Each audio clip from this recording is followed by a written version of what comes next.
Good morning. All right, man. 30 videos in 30 days. No edits, no do-overs, no stopping. Just record and upload. Out here today, though, about to get a run in. I'm out in the high country, so out in the desert. About to get a run in out here, so not really having a signal, so probably can't upload till I get back to closer to where a signal is. But I'll try. But I was thinking about some of the interactions that we have with people. And one of the things that I think about a lot is when somebody says, well, honestly, or to be honest. It always strikes me as kind of funny. So everything you said before now wasn't honest? Everything that we were talking about before now wasn't you being honest with me? Or when people will say, not to offend, but you know they're about to offend. Like, it's just like, come on, man. Just say what you're gonna say. Just do it. Just get after it. And it's just kind of funny when we think about communication and the odd ways that we communicate with each other, and that delicate balance of how do I say it without being offensive? How do I get my point across without negating your point? Things like that. Just all part of negotiation, communication, effectively interacting with other humans. It's one of those things that I've studied a lot. When I went through the police academy, there was an instructor there named Dave Whitrock, and there was another instructor there named Joe Smith. Both those guys were really cool, and both of those guys had a saying, which is you want to be able to outthink, outtalk, and if necessary, outfight anybody you run into. Because you're going to do way more thinking and talking than anything else. Communication is king in that world. You just can't force people to do what you want them to do. Like, you can to some degree, but that's just not, it doesn't work long term. And once you're on the job for a little while, you start to understand, we're going to be out here and I'm going to be seeing the same people repeatedly in between stints in prison or whatever, when they might be gone for a year or a couple weeks, and nowadays not at all, because no bond, no bail. They just do what they're going to do and they're back out on the street. But the thing is, you're going to keep interacting with these people, and you have to find a way to build rapport and get them to do what you need them to do for the good of the community or whatever it is, whatever reason you're there, without force.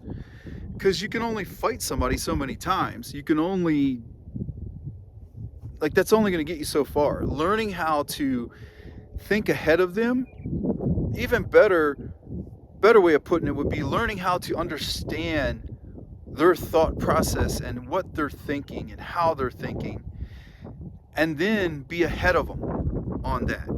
Kind of like jiu-jitsu. If I know where you're going, if I'm ahead of you, it doesn't matter. Same with any fight sport. If I see that every time I feint the jab or I feed the jab, that you reach a little too far past center line, so instead of just enough to catch, you reach over here, well, now I know, right? That's your tendency. So I'm going to double pump the jab and throw the hook. And the hook's going to come in behind that hand and do the job I needed to do.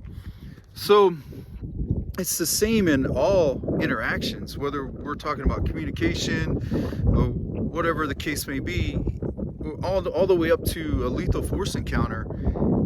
If I'm ahead of you because I understand the game better than you, and I understand how you're going to think and what you're going to do, because that's your natural, normal tendency in that situation, then I'm going to win every single time.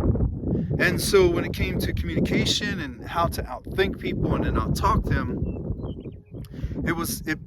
that began a decades-long study of communication and how to interact with people in a way that put me in a position to win in that context.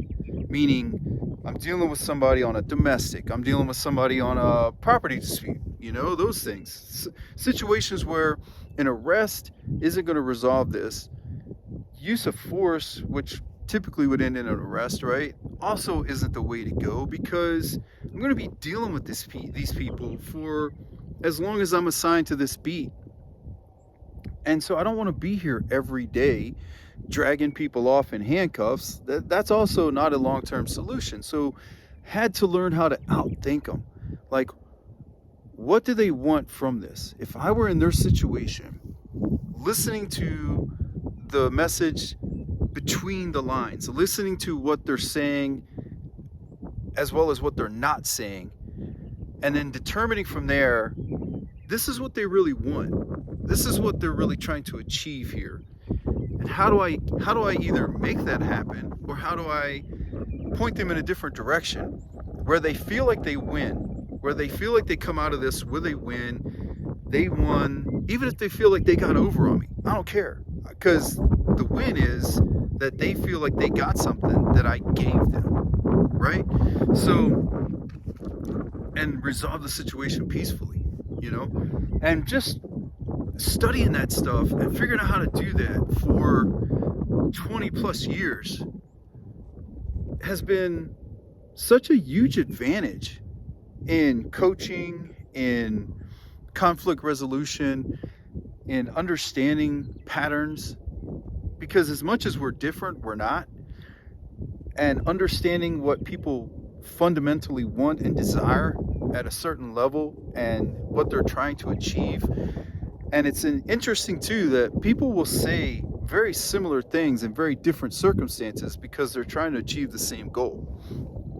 And so learning how to negotiate or navigate my way through those minefields was an interesting experience that I've been able to carry over into my private life, into the world outside of law enforcement, the world after law enforcement, I guess you could say. So it's been interesting. I've been thinking a lot about it, and I'm putting together a course. This is not a sales pitch because I don't have the course to sell, but I'm putting together a course on all that stuff and trying to codify how the lessons I learned, in some way I can pass that on to other people. I feel like in my coach's course, I do a good job of that. The coach's candidate course, which is what everybody has to go through to become a coach in the Straight Blast Gym. And I teach that for our gym here. And I feel like I've done a pretty solid job of conveying that information to these folks, as well as to people who teach for me, women's self-defense and that kind of stuff. So I feel like I've done a good job at getting that information across to people, but I want to work on how to convey that information to a broader audience, and maybe people who are involved in different things that aren't maybe not coaching fight sports, but maybe teachers, social workers, people that are interacting with people that have agendas and have goals and have objectives, even if they're not clearly defined. And even if you were to tell them, hey, here's what your objective is, so this is what I'm picking up from what you're saying and what you're not saying, even if you were to say that to them, they would probably tell you that's not true. But when you've done it long enough, it is true. They just aren't conscious of it, right? So it's an interesting study.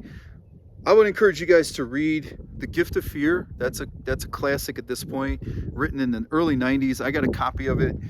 Man, I want to say like almost as soon as it was written, a friend of mine who's a psychiatrist gave me a copy of that book, said, hey, you talk a lot about this stuff in your women's self-defense class and your self-defense classes, and I think you'd really enjoy it. And reading that book was like, wow, somebody has basically lined out everything I talk about, or not everything, but a lot of what I talk about, and in a much better way. So I'm going to adopt their language.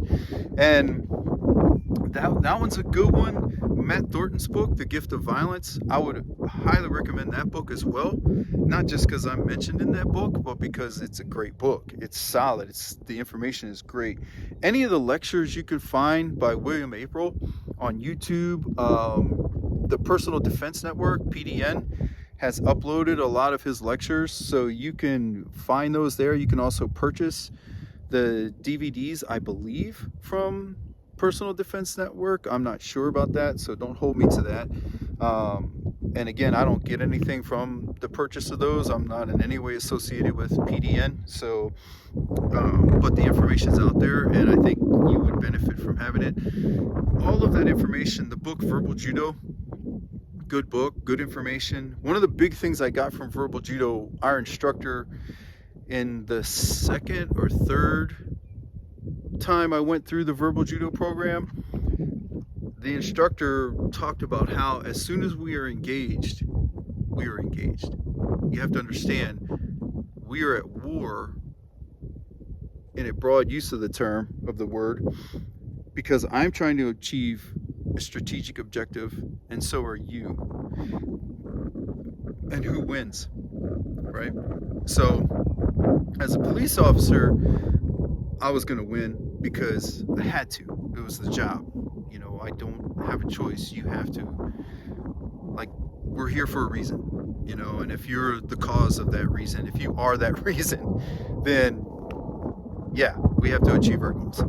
However, in my private life and in life after law enforcement, I've learned that it's much the same, but it's more of compromise now. You have your strategic goal, I have my strategic goal. Can we meet in the middle? Is it possible to meet in the middle? Is it possible to meet a little bit on my side of it or a little bit on your side of it? That's where the negotiation, and that's what we're discussing, right? That's what it comes down to. So, interesting, but read those books, check them out, and those lectures. I think you'd like them. Some good information out there. There's a lot of really good information on communication. People want to talk about like specialty courses, and there's all kinds of acronyms for all these different specialty courses that are out there now and geared towards whatever, but it's like, man, you would probably be better served by doing Toastmasters for a year or however long it takes you to work through it. Like, you would probably be better served by that if you really want to know how to communicate effectively and get people to comply and do as you wish just through communication, just through talking them into it. So, and I'm not talking about manipulation. I'm talking about guys that are, and gals that are like first responders, whether it's talking a combative patient up into the ambulance so you can transport them, or if you're at the hospital, a combative patient or someone who's not even combative, but they're just sick of it. They're just in pain, angry.